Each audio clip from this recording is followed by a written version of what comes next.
Nih, muncul. Kalau Oke. jalan-jalan muncul. Ini. Waduh, Untung rumahnya kecil jadi gampang jalannya. Oke. dasar. Ini di rumah, Dok, bukan di RSAS. Enggak, di rumah. Oh, jadi yang acara tadi pagi juga via Zoom itu dari rumah masing-masing gitu? Ah, lagi di rumah masing-masing. Kita kan lagi Oke, oke. work from apa? Office. Work from Oh, home. ah, Hmm.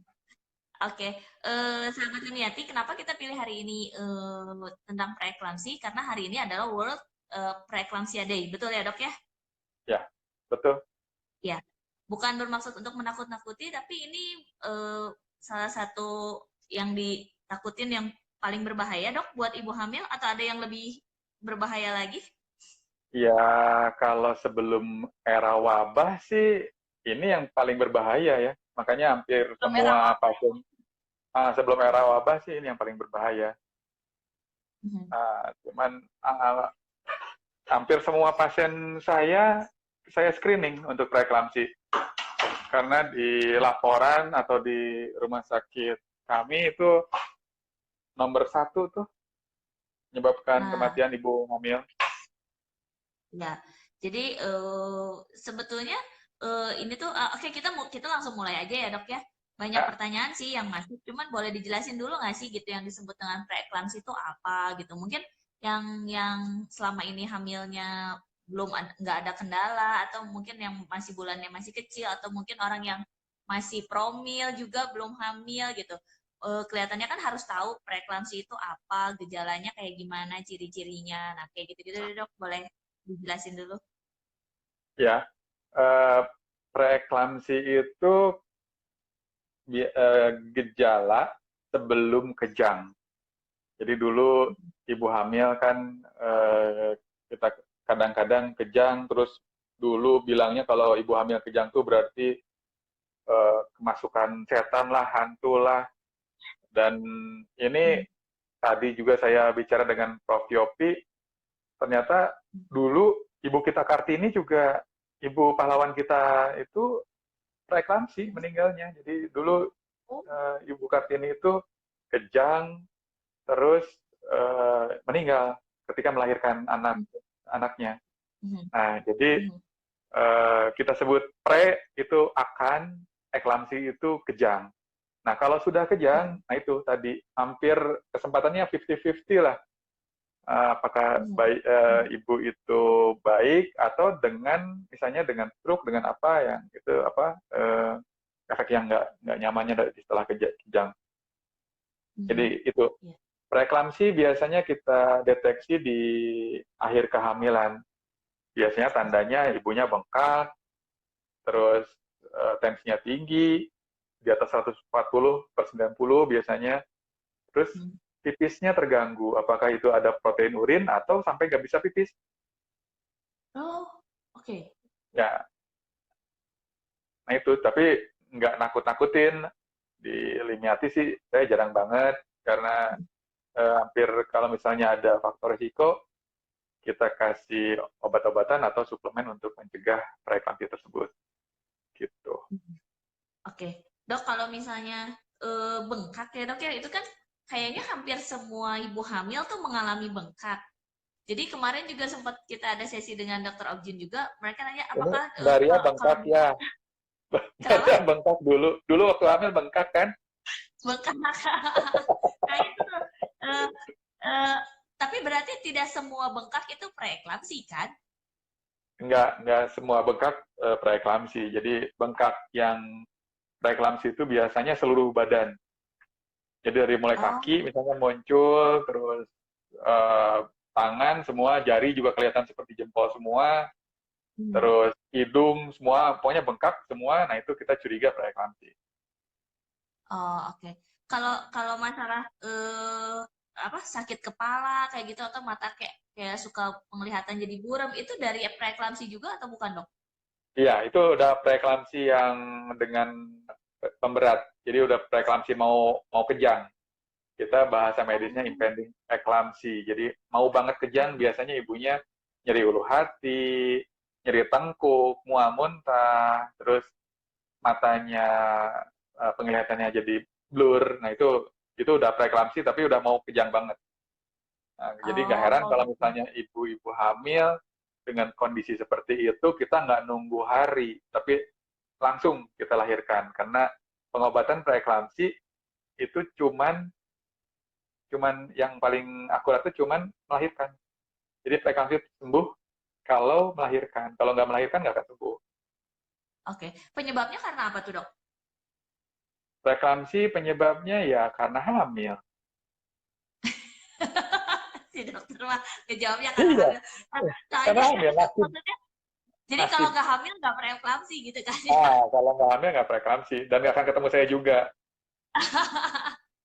Iya, ya Jadi maksudnya apakah ada penyebab khusus gitu? Maksudnya misalnya gini, terlalu banyak makan yang asin-asin gitu, jadi tekanan darahnya jadi tinggi gitu. Itu menyebabkan enggak, preeklamsi atau enggak juga gitu? enggak sih, enggak. Jadi kalau kita ketahui sekarang itu eh, kita percaya bahwa preeklamsi itu karena nempelnya bayi itu nggak diakomodasi dengan baik oleh Hmm. rahim ibunya. Jadi penyebabnya apa? Nah itu, nempel bayi tapi nggak sempurna, plasentanya terbentuk nggak sempurna, plasenta itu ari-ari ya, Hmm. ari-arinya terbentuk nggak sempurna. Nah, si ari-ari yang terbentuk nggak sempurna itu melepaskan zat-zat tertentu ke badan ibunya. Nah, badan ibunya Hmm. responnya dengan itu. Jadi responnya dengan eh, tensi yang tinggi atau dengan keluhan-keluhan yang tadi. Tapi kalau misalnya dia respon badan ibunya baik, nggak ngeluh juga. Walaupun plasentanya nggak sempurna, Oh, tapi bayinya kecil. oh, Gitu. oke. Jadi Ya, preeklamsi itu ya, ya. deketan dengan bayi kecil. Biasanya pada ibu yang preeklamsi bayinya kecil-kecil. Jadi atau kadang-kadang preeklamsi enggak, tapi bayinya kecil. Nah, seperti Oh, itu. berarti saya cari dong ya, Dok ya. Saya nggak preeklamsi, tapi bayinya kecil-kecil. Iya, iya, ya berarti respon respon pembuluh darah Lembaria masih masih oke lah gitu. Jadi Masih dia oke, tahan aduh. sama sama Aduh, sama ya ampun. gangguan-gangguan itu. Gitu. Nyaris itu Mam Eri barusan bilang jadi takdir ya katanya penyebabnya katanya. Iya, nasib. Nasib. Cuma kita cari biasanya di trimester satu tuh pasti saya kalau kalau ini saya periksakan faktor risiko. Misalnya ibunya, saya ingin tahu ibunya ada kelainan darah nggak? Saya periksa darah di trimester satu. Ibunya punya kelainan jantung nggak? Nah, kita cari faktor risikonya, lihat profil ibunya seperti apa. Jadi kita periksa laboratorium yang mengarah ke kelainan jantung. Atau ibunya ada diabetes nggak? Nah, kita cari juga.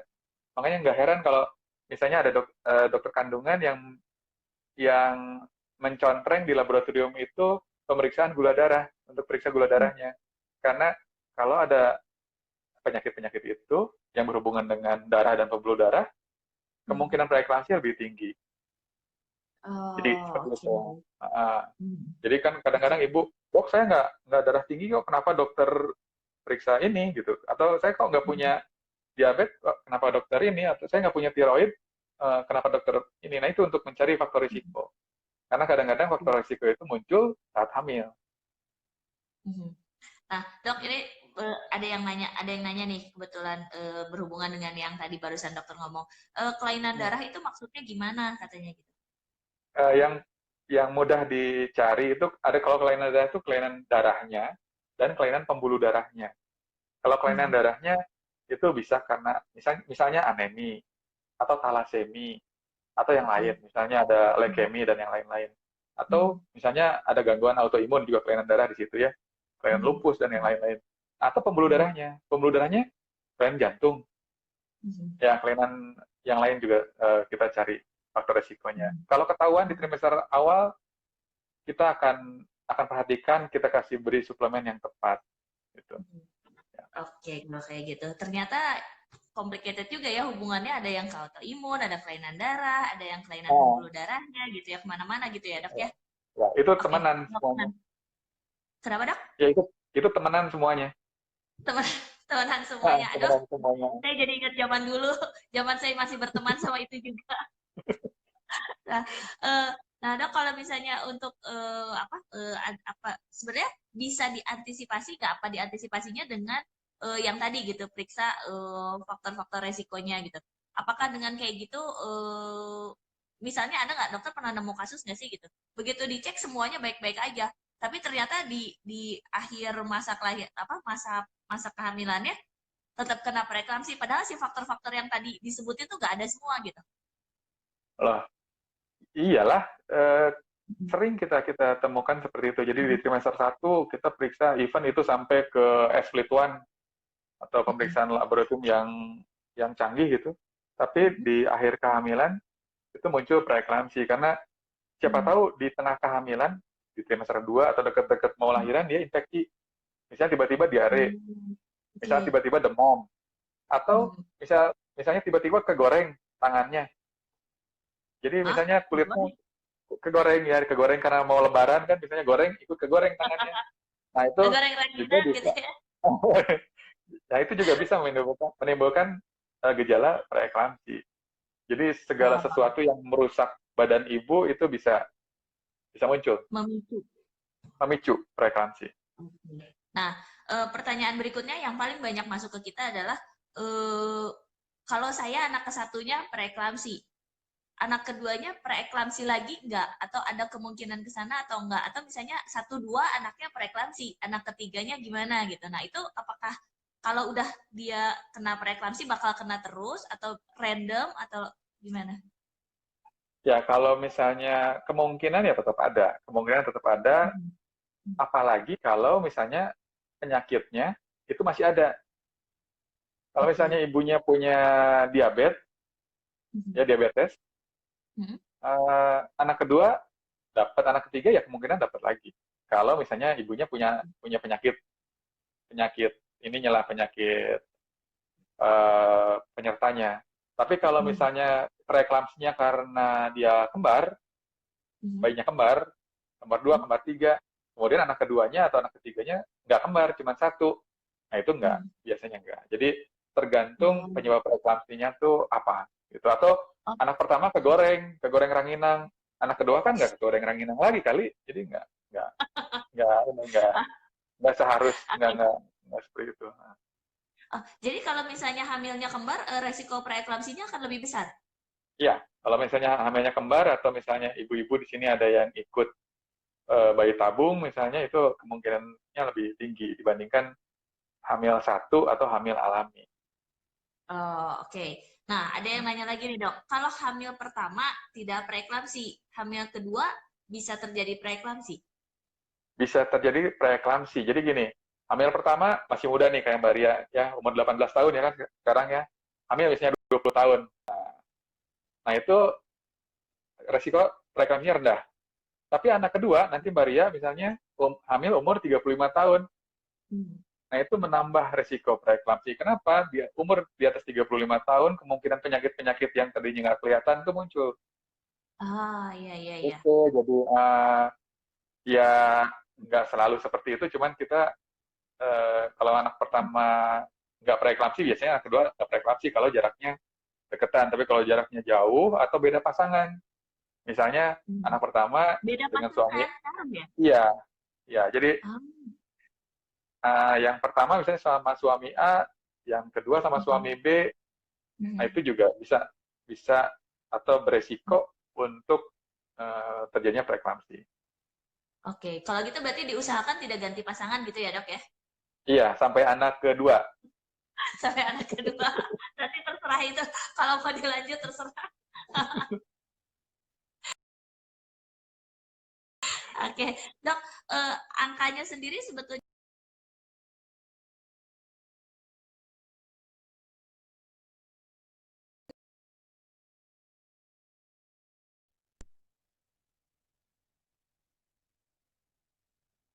halo, Dok. Eh, ya, angka preeklamsi itu banyak. Di Indonesia tuh entah kenapa angka preeklamsi itu tinggi. Kalau di literatur di luar negeri itu sekitar 2 sampai 4% lah. Kalau di Indonesia itu sekitar 8 sampai 15% kadang-kadang. Wow, Jadi 8 sampai satu dari 15 tinggi ya, jadi banget ya? satu satu dari 10 ibu tuh ada risiko preeklamsi di Indonesia. Oh, oke. Nah, berarti untuk itu sebetulnya setiap ibu hamil itu perlu screening untuk preeklamsi ya dok, sekalipun misalnya ngerasa saya sehat-sehat, nggak punya penyakit aneh-aneh gitu-gitu. Ya, kalau ada kesempatan baiknya screening. Apalagi kalau misalnya ada riwayat. Ada riwayat, tadi kalau saya cerita suami baru misalnya. Atau Mhm.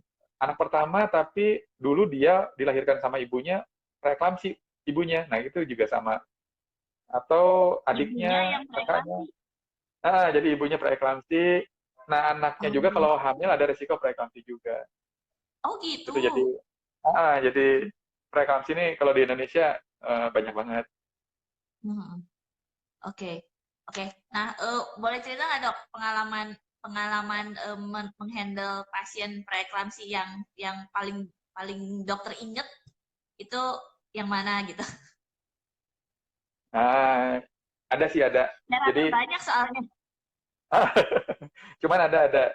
Saya lagi di rumah sakit tertentu ya, rumah sakit bukan Limiati, ada rumah sakit tertentu, ada pasien kejang di UGD. Kan kita langsung mikir preeklamsi ya, pasien ibu hamil.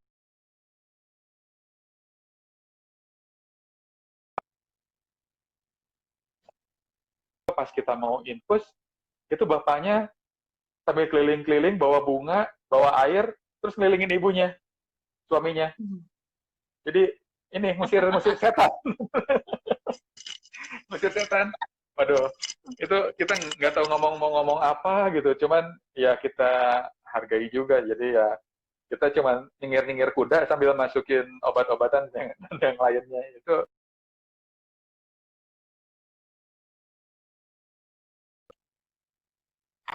Ya, ke pause sedikit. Ya. halo. Oke. Mm-mm. Nah, dok,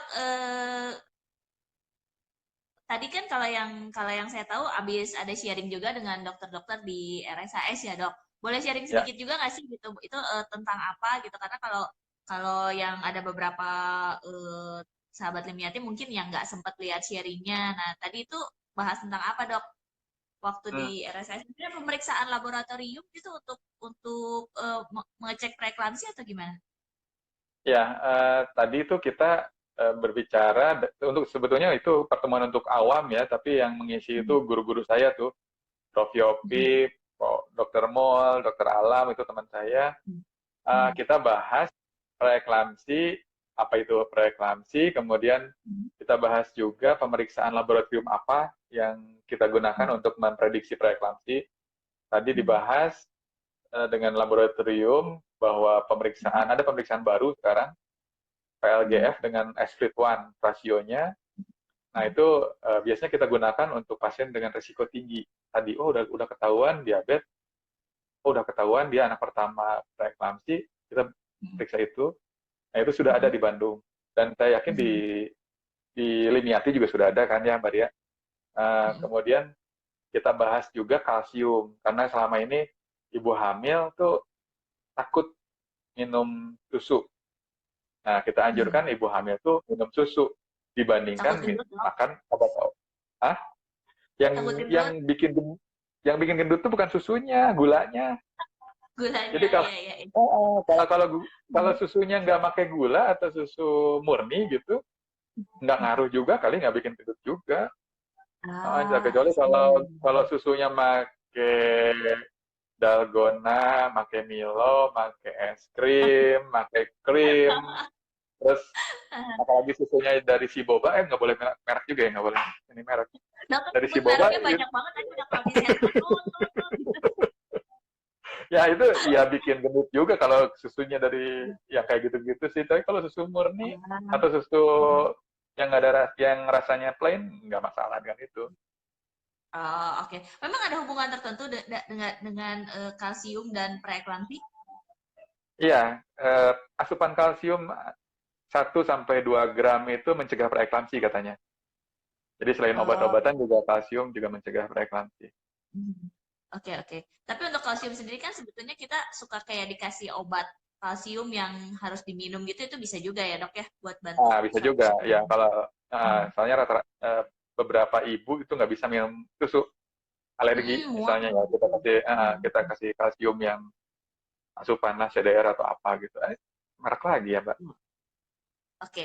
Ya, dok, biasanya di usia berapa sih, di usia kehamilan berapa orang harus waspada sama gejalanya preeklamsi? Apakah trimester 2, trimester 3, atau di trimester 1 pun ada yang udah kena preeklamsi gitu? Nggak ada. Untuk trimester pertama kita jarang Hmm. menemukan preeklamsi. Rata-rata muncul di trimester akhir atau late preeklamsi. Nah, itu Hmm. biasanya muncul setelah 34 minggu. Jadi tiga kalau puluh di empat atas minggu. di atas 34, jadi masuk ke 8 bulan tuh siap-siap tuh kalau ada resiko preeklamsi munculnya di situ. Nah, Oke. kadang-kadang ada yang early preeklamsi itu Hmm. muncul setelah 22 minggu. Oke. Jadi kita siap-siap juga setelah 22 minggu kadang-kadang muncul preeklamsi, tapi itu jarang banget. Jarang banget, Hmm. kecuali kalau misalnya hamilnya ada gangguan. Tadi, Hmm. kembar 3 misalnya atau kembar 2, terus ibunya punya penyakit jantung parah gitu, Hmm. atau punya lupus yang belum terkendali, nah itu uh, kita kita siap-siap di situ. Oke, oke. Berarti yang harus diwaspadai sama ibu-ibu hamil adalah tadi yang bengkak, terus tensinya tinggi dan buang air kecil yang terganggu gitu ya. Dan mereka Ya, harus waspada kalau misalnya sampai itu terjadi harus langsung ketemu dengan dokter objinnya masing-masing. Mungkin kayak gitu ya dok ya, ya. ya, Oke. ke Nah kalau fasilitas kesehatan. preeklamsi sendiri menyebabkan sesuatu ke bayinya nggak dok? Selain Ya tadi, dilahirkan awal ya kalau memang ketahuan gitu. ya.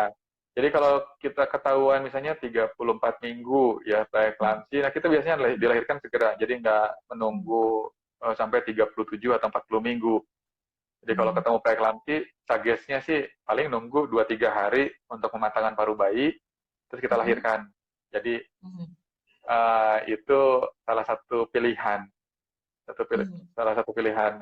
Sehingga kalau nggak heran kalau preeklamsi itu menyebabkan persalinan prematur. Oh, oke, Nah, oke. gitu. Hmm. Tapi kalau misalnya kita tadi preeklamsi nih, Hmm. tapi nggak mau dilahirkan, nah itu bisa Hmm. mempengaruhi apa? Bayinya bisa meninggal di dalam, Mbak Ria. Oh, Kenapa? gitu. Iya, kalau tensinya terlalu tinggi, tidak terkontrol, bayinya bisa nggak dapat asupan nutrisi. Nah, itu juga bisa. Oh, oke. Atau misalnya preeklamsi, kita biarin nih, terus. Nah, itu resiko bayinya kecil. Jadi Oke. udah 9 bulan, tapi tetap kecil. Nah, itu juga salah satu resiko dari preeklamsi. Oke, kalau kayak gitu. Nah, tapi kalau Ada yang tapi kalau ke cacat bayi sih nggak. enggak ya kalau kecacat Kalau bayi sih enggak ya, Dok, ya? sih nggak. Oke.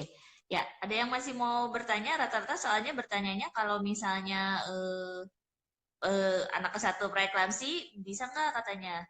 Nah, ini ada yang nanya nih dok, kenapa setelah melahirkan, misalnya nih ibunya preeklamsi, udah gitu setelah melahirkan, kenapa tekanan darahnya masih tetap tinggi katanya? Ya, eh, preeklamsi ini unik. Uniknya jadi seperti tes untuk ibu-ibu hamil nih, untuk wanita Hmm. sebetulnya. Jadi kalau ibu wanita kemudian hamil tuh seolah-olah itu Hmm. dites bahwa apakah wanita itu apa eh, pembuluh darahnya, jantungnya semuanya baik atau enggak. Jadi Hmm. seperti ngetes lah. Jadi setelah misalnya ibu itu hamil kemudian preeklamsi, nah itu 80% memang tensinya turun turun Oke. setelah 2 minggu. Nah, Hmm. 80% seperti itu. Tapi kadang-kadang ada yang menetap Hmm. karena tes tadi. Jadi ketika dapat Hmm. tekanan darah tinggi, ternyata badannya nggak bisa balik lagi, menetap Oke. jadinya sampai seumur hidup dia. Jadi Oh gitu. Hmm. memang preeklamsi ini nggak, kalau boleh sih janganlah gitu, Hmm. Jangan sampai jangan terjadi. jangan sampai terjadi, kalau bisa dicegah, atau jangan sampai Hmm. ada gejala sisa tadi misalnya jadi hipertensi kronis, atau jadi stroke, atau jadi yang lain. Nah, untuk mencegahnya itu gimana caranya dok? Mencegahnya ya hidup sehat, Hmm. terus kalau bisa hamil tuh di usia reproduktif maksimal. Jadi antara 20 sampai 35 tahun. Jadi Maria nanti kalau Oke. mau hamil lagi jangan terlalu tua. Jadi sebelum Siap dok. 35 tahun tuh cepet Sebelum hamil 35 ya? lagi. Sebelum 35. Terus Ya. kalau misalnya nggak punya eh, penyakit yang bawaan tadi, yang ada darah tinggi, jantung, dan kawan-kawan itu, kita bisa mulai dari asupan kalsium yang cukup, asupan Kalsium. nutrisi yang lain yang cukup. Kemudian kena sinar matahari. Kemudian aktif. Oke. Jadi kalau lagi hamil tuh kalau bisa aktif. Tetap kalau kerja ya Oh. kerja, kalau belanja ya belanja, kalau masak ya masak. Jadi jangan diem terus di rumah nggak kena sinar matahari, nah itu nggak bagus. Ya, Oke. tapi Oke. nutrisi juga penting untuk antioksidan. Hmm. Nutrisi misalnya ibu hamil kadang-kadang kan trimester pertama tuh nggak ingin makan apa-apa kan ya. Nah, Hmm. itu pilih aja makanan yang dia suka. Hmm. Apapun Oke. asupannya masuk aja. Itu mungkin salah satu mencegahnya. Mencegahnya ya. Nah, Oke, kalau gitu. Ini ada yang mau tanya lagi, saya sambil scroll ya. Coba kalau ada yang mau tanya lagi masih boleh ya. boleh? Eh, nah, dok ada yang nanya kalau misalnya vitamin atau suplemen tambahan di usia kandungan berapa bulan harus dia konsumsi? Itu haruskah dok orang minum, ibu hamil minum suplemen dan vitamin? Nggak, Tidak harus. nggak harus. Nggak harus. Asalkan? Jadi, nggak harus. Oh Asalkan gitu. asupan nutrisi Hmm. sehari-harinya cukup. Jadi tadi, Hmm. nggak harus minum tablet kalsium tambahan, nggak harus. Hmm. Misalnya kalau dia rutin minum susu, juga Hmm. udah cukup. Karena satu tablet kalsium itu isinya kan sekitar 200 sampai 600.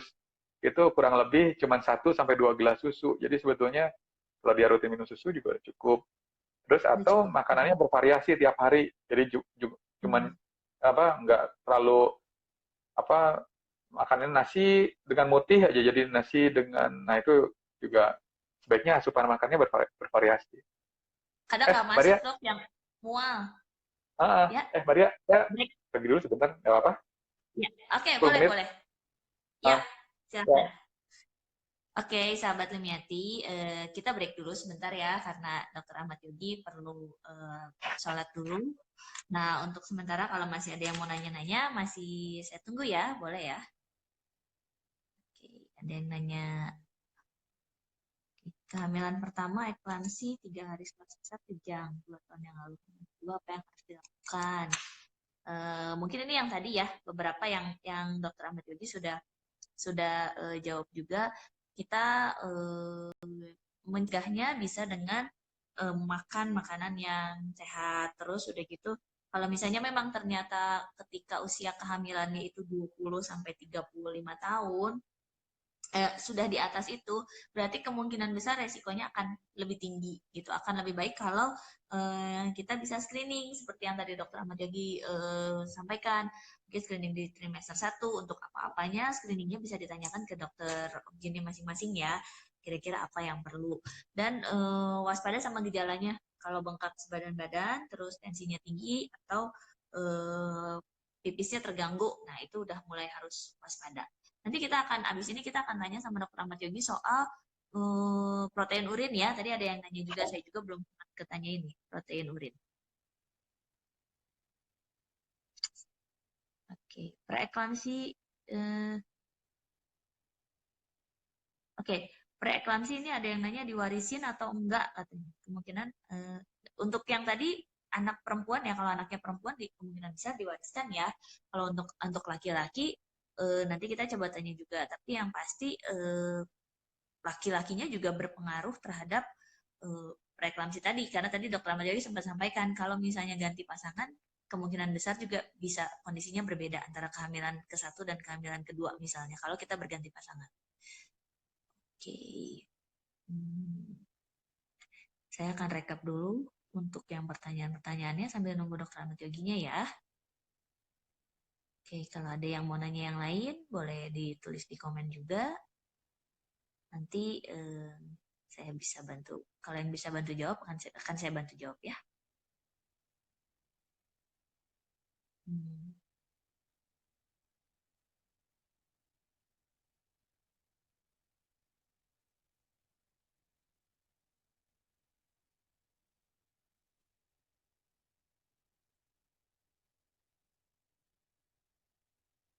Oke, ini ada beberapa yang dok aku kemarin aku kemarin selamat sama dokter hamil dengan preeklamsi. Dokter keren, Mam Desi, thank you ya, eh, sudah kasih apresiasi. Semoga sehat-sehat terus ya Mam ya. Hmm.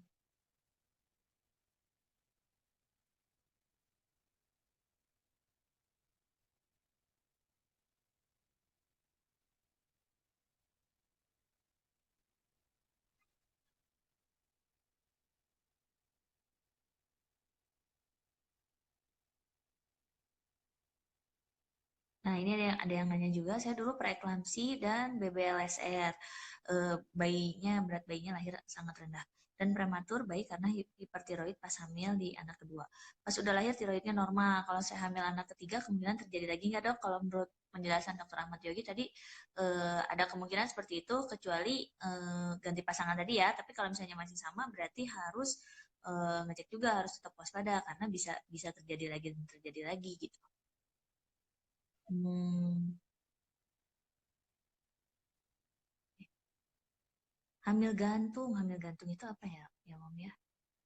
Yang tadi yang memicu preeklamsi itu sebetulnya bisa dibilang apa tadi, janinnya nempelnya nggak benar gitu ya. Ada satu yang nggak nggak pas gitu.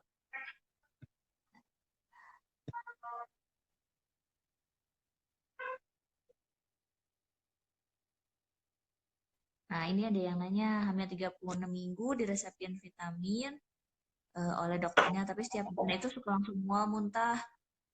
Apa di stop aja katanya, takut memulai perkembangan janin. Kok cepet dok?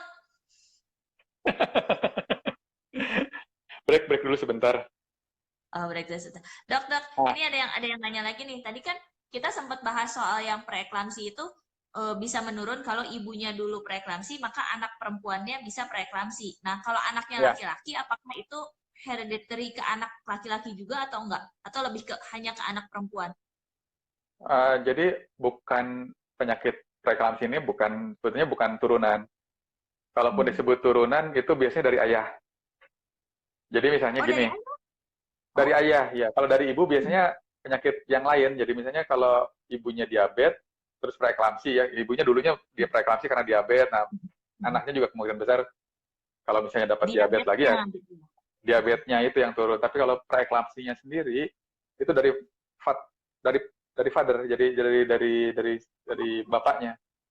Jadi kalau misalnya gini, Oh. uh, katakanlah uh, suami itu kawin sama A gitu. Hmm. Kemudian A itu preeklamsi. Kemudian suami Hmm. tersebut kawin lagi sama sama B. Nah, kemungkinan Hmm. besar B itu kalau hamil juga preeklamsi. Kayak gitu. Oh gitu.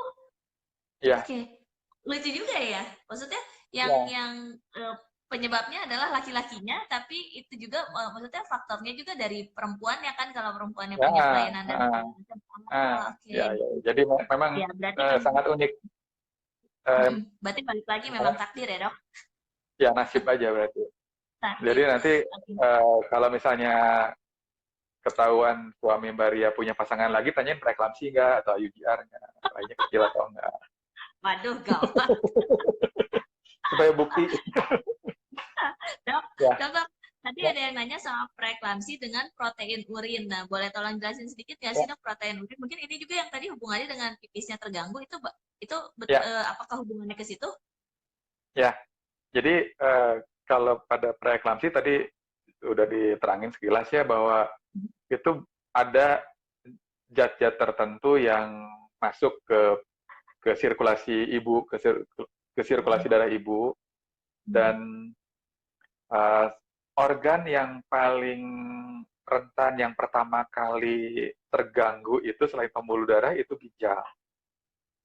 Jadi Oke. ginjal itu fungsinya kan untuk menyaring darah, kemudian saringannya itu dibuang lewat air pipis kan. Nah, Mm-mm. rusak, kalau ginjalnya rusak itu si ginjal nggak bisa nyaring.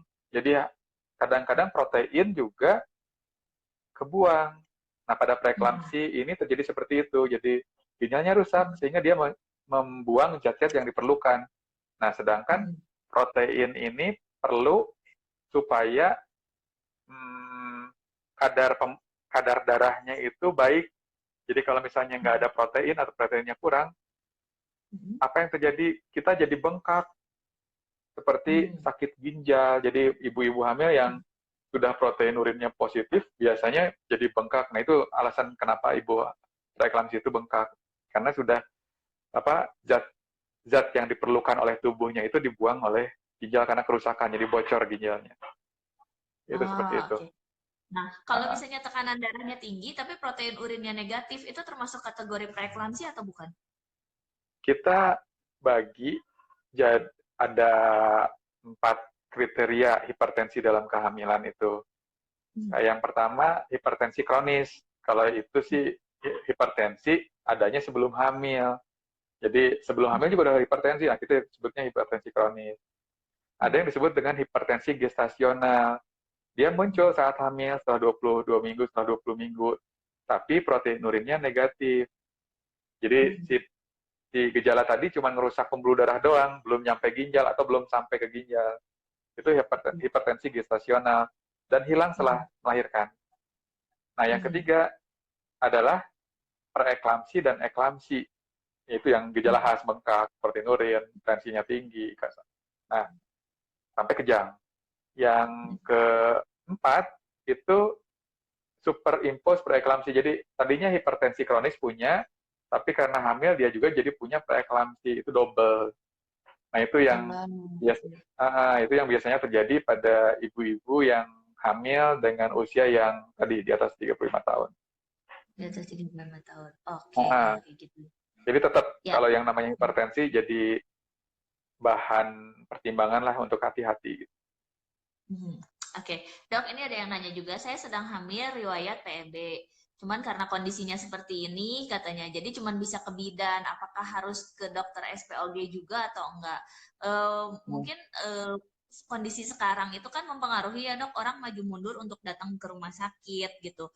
Perlu periksa atau enggak. Nah, kalau misalnya Dok kita istilahnya membatasi kunjungan ke rumah sakit di minggu keberapa aja sih gitu kira-kira kita perlu cek gitu, dan misalnya apalagi orang yang dengan riwayat PEB, apakah apa yang bisa dilakukan gitu sementara kondisinya tidak memungkinkan untuk pasien datang ke rumah sakit terus-terusan istilahnya gitu. Ya, anjuran dari pemerintah itu PNC di saat wabah seperti ini memang berkurang. Namun kalau ibu misalnya punya risiko tinggi preeklamsi, itu sebaiknya dari mulai trimester pertama datang ke dokter setempat, dokter SPOG setempat. Nanti kontrol selanjutnya ke bidan, oke. Jadi misalnya datang ke dokter itu antara 11 sampai 14 minggu. Iya. Itu yang pertama, datang 11-14 minggu, kemudian antara 22 sampai 26 atau 20 sampai 26. 20 sampai 26. Dan trimester akhir, jadi 35 atau 36 ke atas. Nah, biasanya kita di trimester pertama tuh banyak yang diperiksa. Jadi kebalikannya dengan Bu Bidan. Kalau Bu Bidan tuh biasanya di trimester pertama karena memang modalitas beliau masih sangat terbatas atau fasilitas kesehatannya terbatas, beliau sangat sederhana. Yang penting rapid test positif, bagus gitu. Kalau kita biasanya di trimester pertama itu antara 11 sampai 14 minggu kita periksa dari mulai riwayat, kemudian janinnya berkembang atau enggak, letaknya di rahim atau enggak, berdenyut atau enggak, kemungkinan Down syndrome atau enggak, kemungkinan preeklamsi atau enggak. Jadi itu yang biasanya kita periksa di trimester awal antara 11 sampai 14 minggu. Nah, di trimester kedua kita periksa juga. Kalau tadi kan 11 sampai 14 minggu kelamin belum kelihatan. Muka belum kelihatan, setelah bibir, jantung belum kelihatan banget gitu. Nah, di antara 20 minggu ke atas itu kita periksa kelainan jantung, kelainan bentuk gitu. Kemudian sampai jenis kelamin. Nah, di trimester ketiga kita tentukan, biasanya kita periksa bayinya posisinya gimana, memungkinkan untuk lahir normal. Kemudian besarnya gimana, aliran darahnya gimana, nah itu. Jadi minimal dalam wabah ini kita ketemu atau ibu hamil ketemu sama dokter tuh sekitar 2-3 kali.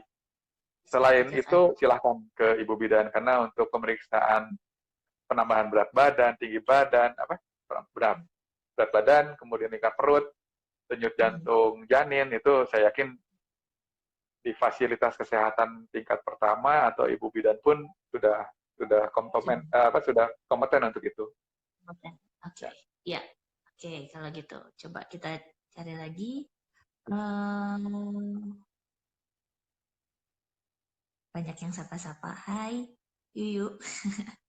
Nah, dok, kalau misalnya lagi, katanya, kalau lagi hamil,